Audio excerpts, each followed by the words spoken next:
Now, I don't want to let the October 7th anniversary come and go without quickly noting just how many incredibly consequential lies were told by the Israeli government and allied media in the wake of this October 7th attack to try and make it seem far more gruesome and inhuman than it actually was. There were some terrible things that Hamas did on October 7th, like targeting a music rave.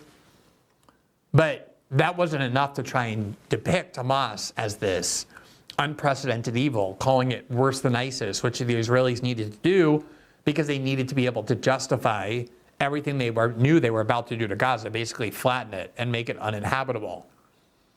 And lie after lie after lie about what happened on October 7th emerged within the days and weeks. And of course, everybody was petrified to contest it for fear of seeming like you were minimizing it or downplaying it or defending Hamas.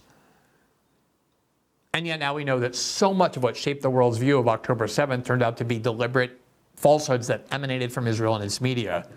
On October 10th, one of the worst ones was a report on I-24 News that claimed from a reporter that they had proof or evidence that 40 Israeli babies had been beheaded by Hamas. Listen to this video. So really, all of these soldiers are doing their best to protect us, the journalists who are also out here, because they want us to see exactly what's happening and what they've been witnessing with their own eyes for these past 3 days, many of them coming here Saturday night, and they knew that no other soldiers had been here yet, and so they kind of knew an idea of what was happening, but no one could expect that it would be like this. The horrors that I'm hearing from these soldiers, as I mentioned earlier, about 40 babies at least were taken out on gurneys. Still, right now, they're going house to house, still evacuating dead bodies, Nicole, killed Israeli citizens who were killed I have to cut in. inside their homes. Such a shocking, jarring statement there. And just for our viewers, we're in a new hour here on the broadcast who very likely weren't with us last hour to understand that you've come in there to find this small community littered with the dead and slaughtered bodies of Israeli civilians primarily, and you're saying 40 babies, dead babies. That is what one of the commanders told me, and you continue to see just... So that was just invented out of nowhere, but obviously it's a very jarring claim because it does take a certain set of extreme savagery and monstrous inhumanity to behead 40 babies.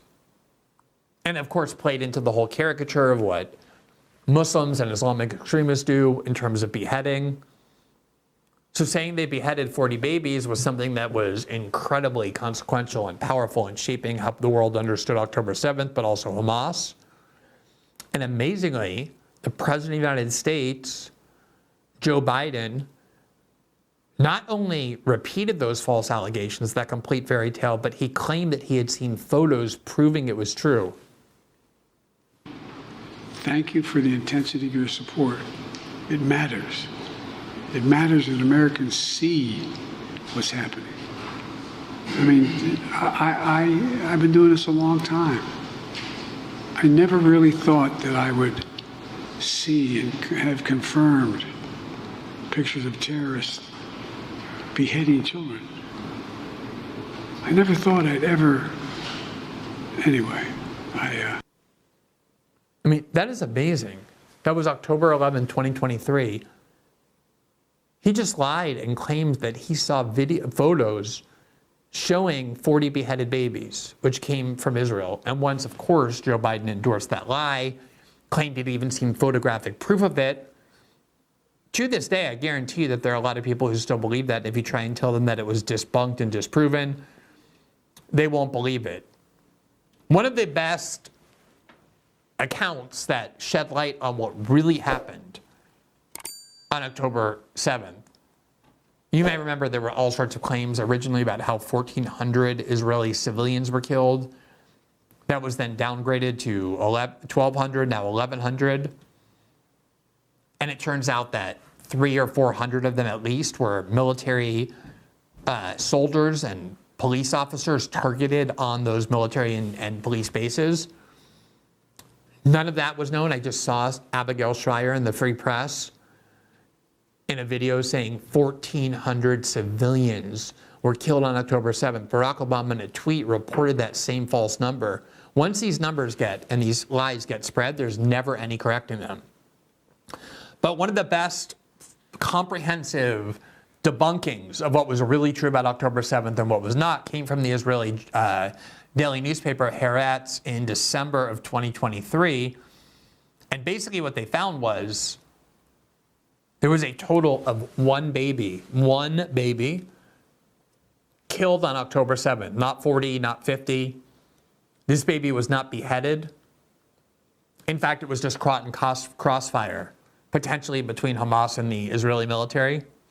It wasn't even an intentional killing of the baby, let alone any of the other things that we've heard. That was how many babies total died on October 7th. One.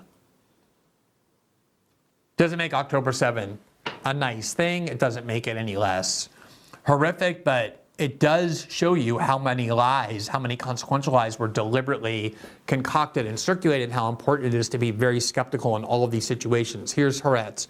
Quote, Hamas committed documented atrocities, but a few false stories feed the deniers.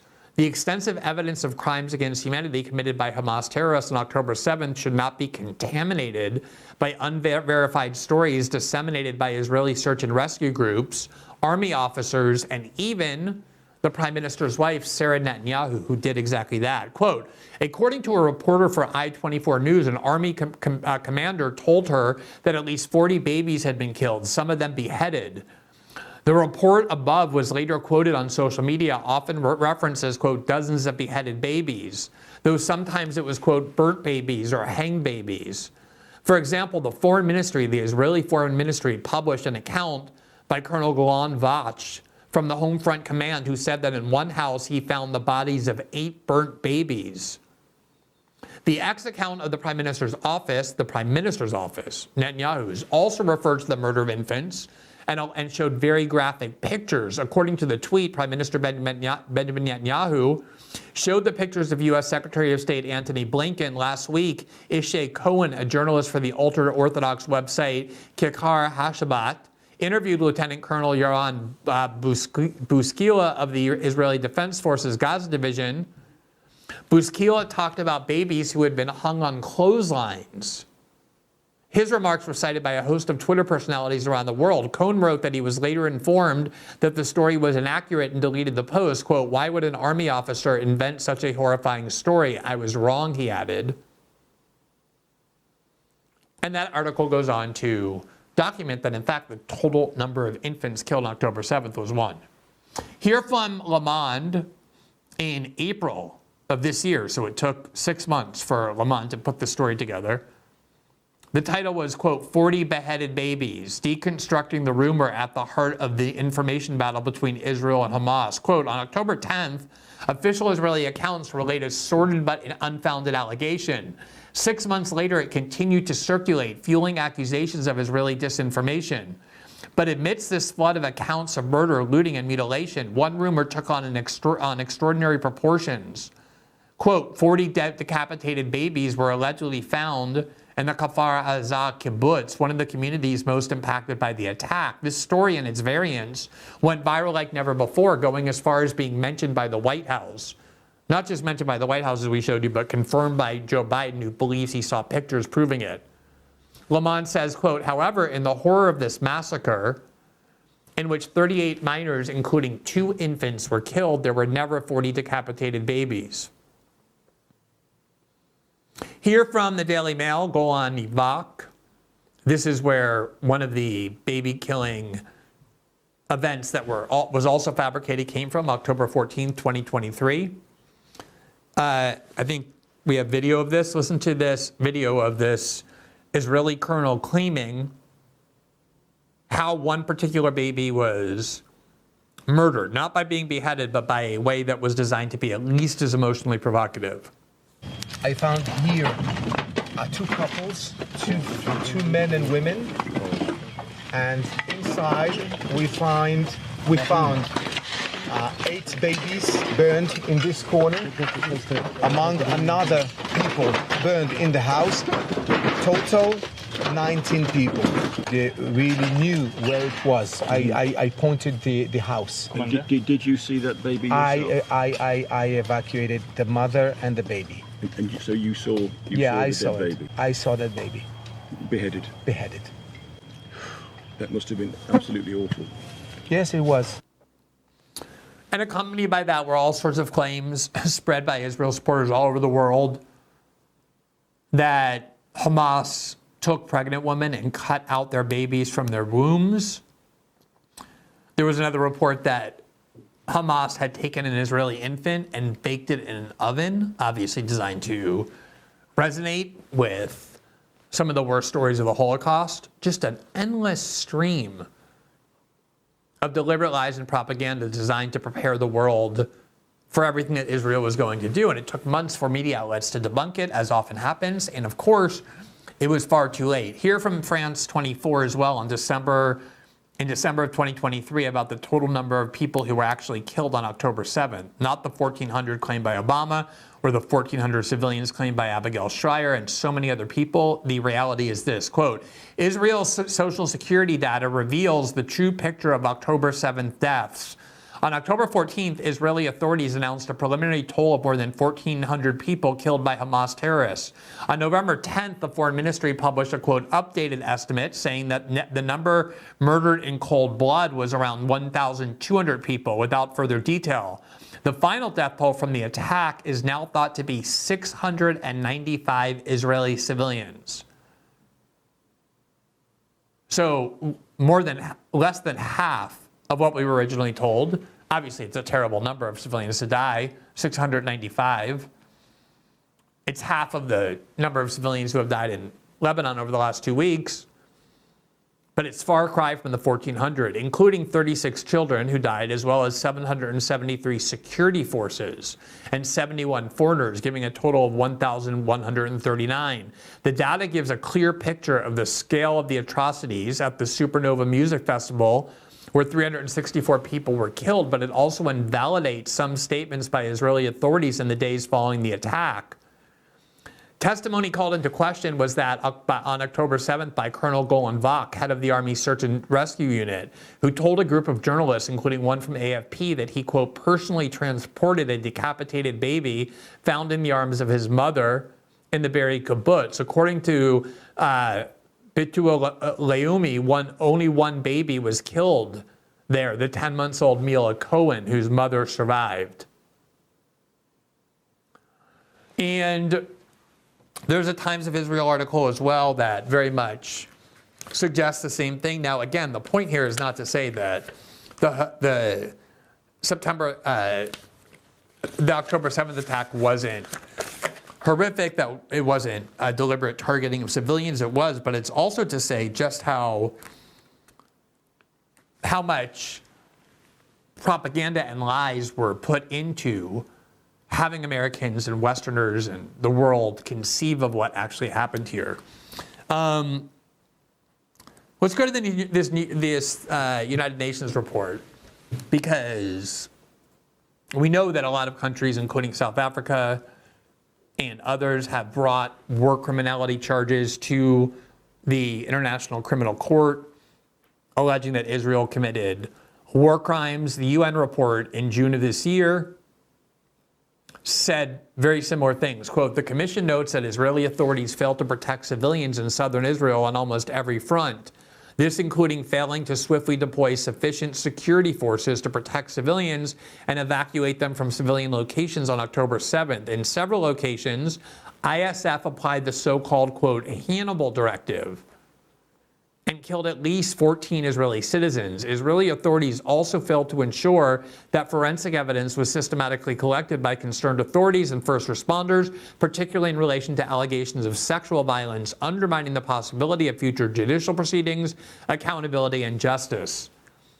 The commission documented one statement by an ISF tank crew confirming that the crew had indeed applied the Hannibal Directive, which is, by the way, is an Israeli military concept that if Israelis are in danger of being kidnapped, they prefer to just shoot everybody, including their own citizens, rather than let them be kidnapped. And there's no question that the IDF killed a good number of the civilians who died on October 7th as a result.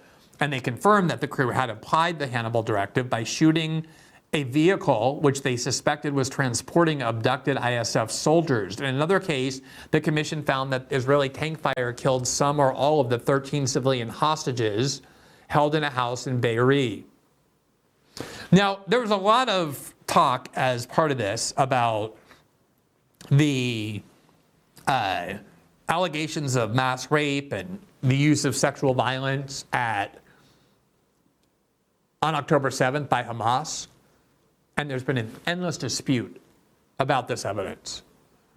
The New York Times has had embarrassing retractions. They had to fire a local freelancer who had all sorts of political ties. Their main attempt to document these rapes and these use of sexual violence in Israel ended up being a controversy within the New York Times for so many different reasons. Some of the key pieces of evidence, even the families of those people came out and disputed.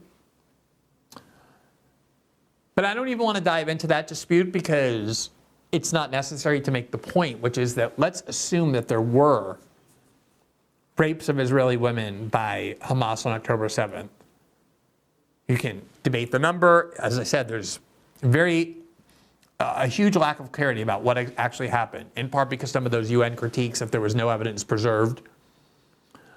But what we know for sure, I want you to think about how much attention has been paid to these mass rape claims by that Hamas perpetrated against Israelis. Sheryl Sandberg, the longtime number 2 at Facebook and a multi-billionaire, produced her own film purporting to document this. It was all over the media. Why aren't Democrats and Israel opponents condemning sexual assault by Hamas? And one of the things that is so notable about that is that even inside the United States, eventually there ended up being doubt about whether or not that happened. Here from CNN in August, just a couple months ago, quote, State Department calls for Israel to investigate allegations of, quote, horrific sexual abuse of Palestinian detainees, meaning there is definitely questions and debate about whether Hamas sexually assaulted Israeli women on October 7th. What there's no question about, none, because the evidence is so overwhelming by different bodies, is that Israel has basically created dungeons where they're free to pick up Palestinians both in the West Bank and Gaza and throw them into prison with no charges, no due process. It's called administrative detention. They keep them there for 6 months, and then whenever they want, they just keep extending it.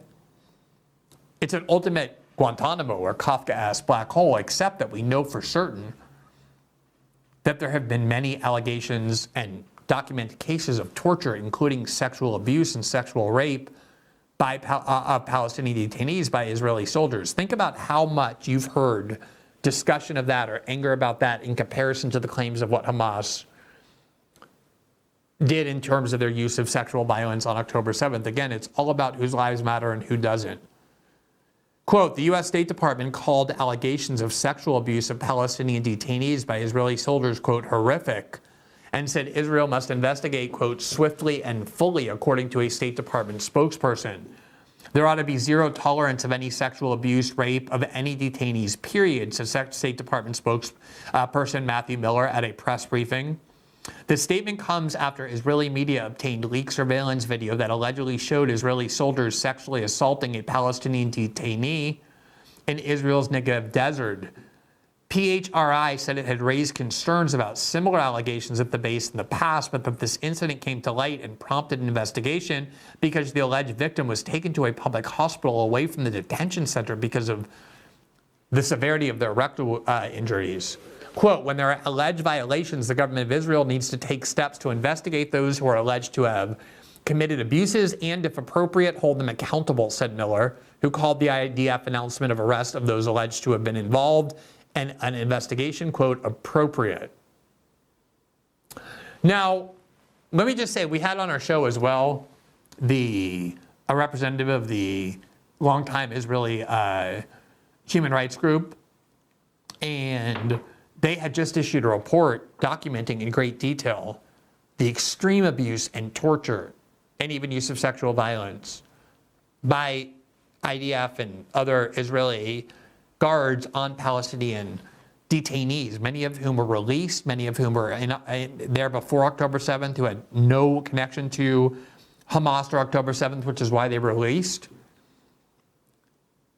Just compare how much anger and outrage in the West, how much attention and focus in the West there was on the use of sexual violence by Hamas on Israelis during October 7th, versus how much attention has been paid to the very much better documented cases of systemic torture and sexual abuse by Israeli prison guards of Palestinians, including most who have never been charged with a crime, let alone convicted of it. Again, our discourse constantly reflects whose lives matter and whose lives do not. The Turkish government today issued a highly produced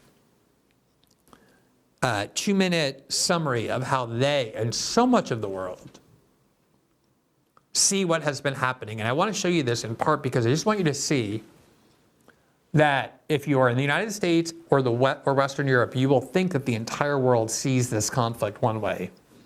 And yet the minute you step outside, and it's not just Turkey, it's all over Asia and South America and other regions in the world who see what's been happening in Gaza over the last year, not as something that leads you to commemorate and talk about the Israeli victims on October 7th, but talk about the horrific victims and the amount of war crimes and civilian destruction that has taken place since then. And here's the Turkish government's version of how they think this is all going to be remembered. Good afternoon, Seattle. Welcome to your afternoon newscast. We're here to bring you stories that matter most. Today marks the 16th anniversary of the tragic genocide. Commemorations are being held all around the world.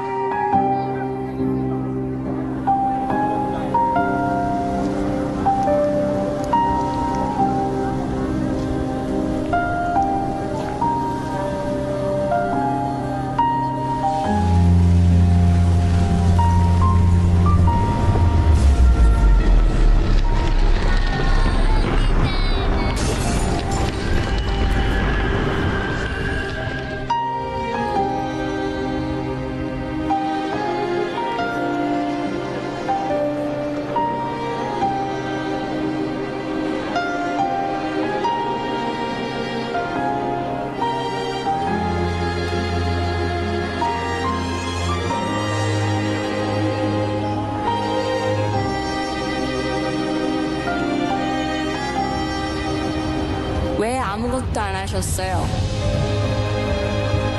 Was hast du während des Völkermords gemacht, Großvater? Mais tout était devant vos yeux. Did you just watch it? وفي ماما بينما يقتل أطفال مثلنا.